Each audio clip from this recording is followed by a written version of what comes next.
Hello everyone, সবাইকে good morning. সকালে উঠে সুন্দর একটু কফি বানিয়ে কফি খেয়ে আজকে চলে গিয়েছিলাম মেয়ের স্কুলে, কারণ মেয়ের অ্যানুয়াল স্পোর্টস প্রোগ্রাম ছিল।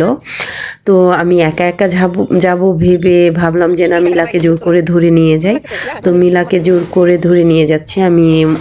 লিয়ানাকে কোচিং থেকে নিয়ে মিলাদের বাসায় গিয়ে মিলাকে নিয়ে তারপর চলে গিয়েছিলাম স্কুলে। এই তো আমরা স্কুলে পৌঁছে গিয়েছি। প্রোগ্রাম মূলত শুরু হয়ে গিয়েছে ৩টার সময়, আর আমার মেয়ের যেহেতু ২টা থেকে ৩টা পর্যন্ত কোচিং, তো আমাকে ৩টার পরেই আসলে আসা হয়েছে। এখানে পৌঁছে দেখি আসলে আমাদের প্রোগ্রামটা শুরু হয়ে গিয়েছিল।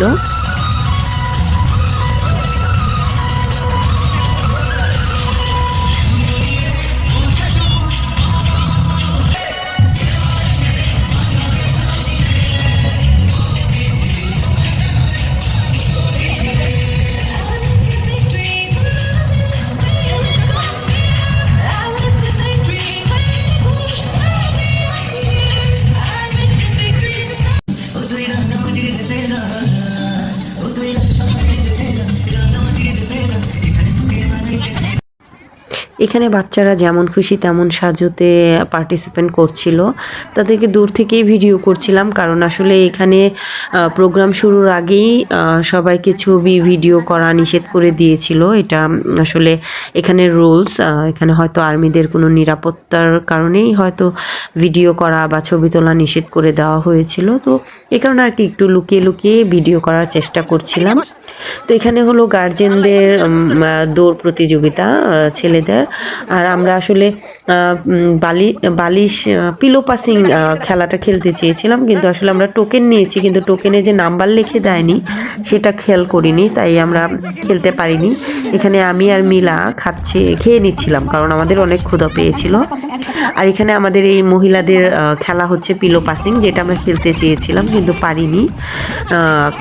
তো দুঃখের বিষয়, খেলতে পারিনি, এটা একটা আফসোস রয়ে গেল। তো আমি এখানে বসে বসে তাদেরকে বলছিলাম পিলো পাসিং খেললে হয়তো একটা করে চকলেট তো পেতাম। এখানে আমাদের সেলিব্রিটিরা ছবি তুলছিল, তাদের পোজ দিয়ে তারা দাঁড়াচ্ছিল। এটা আমি আবার একটু ভিডিও করলাম, যে তাদেরকে পরে দেখাবো এগুলো, যে তারা কে কোন পোজ নিয়েছিল। তো একজনকে খুব হাসতে বলতেছিলাম, আনাসকে, তো খুব কম হাসে, খুব কম কথা বলে। এখানে আমাদের ইয়া, আজরা, লিয়ানা এবং সম্পূর্ণা, অরুরিমা, তাদের ফ্যাশন শো করতে বলতেছিলাম, কিন্তু তারা সবাই করছিল, কিন্তু সম্পূর্ণা খুব লজ্জা পাচ্ছিল। এই তো এখন প্রোগ্রাম শেষে আমরা চলে যাওয়ার জন্য গেটের দিকে যাচ্ছিলাম, কিন্তু আসলে আমাদেরকে গেটে পাস করতে দেয়নি, কারণ এখন আমাদের যে চিফ গেস্ট ব্রিগেডিয়ার স্যার, উনি এখন গেট দিয়ে বের হবে, তাই সামনে সব রাস্তা খালি করে রাখছিল। তো এই কারণে আমরা সাইডে দাঁড়িয়েছিলাম আর এই বাচ্চাদেরকে একটু ভিডিও করছিলাম যে কে কী করছে।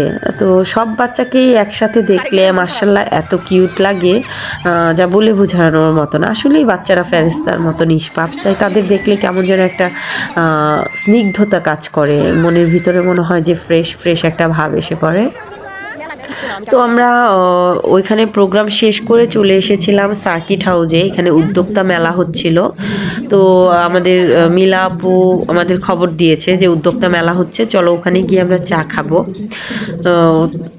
ওই কারণে আমরা প্রোগ্রাম থেকে ডাইরেক্ট এখানে চলে এসেছিলাম। এখানে এসে ভালোই জিনিসগুলো দেখছিলাম, যদিও এখনও অনেক স্টল বসেনি। এখানে সবচেয়ে আমার ভালো লেগেছে এই বাঁশের তৈরি মগগুলো দেখতে। এখানে গাছ রাখলে অনেক বেশি সুন্দর লাগবে। তারপর এখানে আমরা চা খাবো বলে এসে আসলে চায়ের সব দোকান উঠিয়ে দিয়েছে, জানি না কেন। তো তাই ভাবলাম যে না, তাহলে চা খাবো বলে এসেছি, একটু কফি খেয়ে যাই। তো আজকের দিনটা ভালোই কাটলো ফ্রেন্ডদের সাথে, কিন্তু আমাদের একজন ফ্রেন্ড নেই, তাকে খুব মিস করছি। দোয়া রাখবেন আমাদের সবার জন্য। ধন্যবাদ।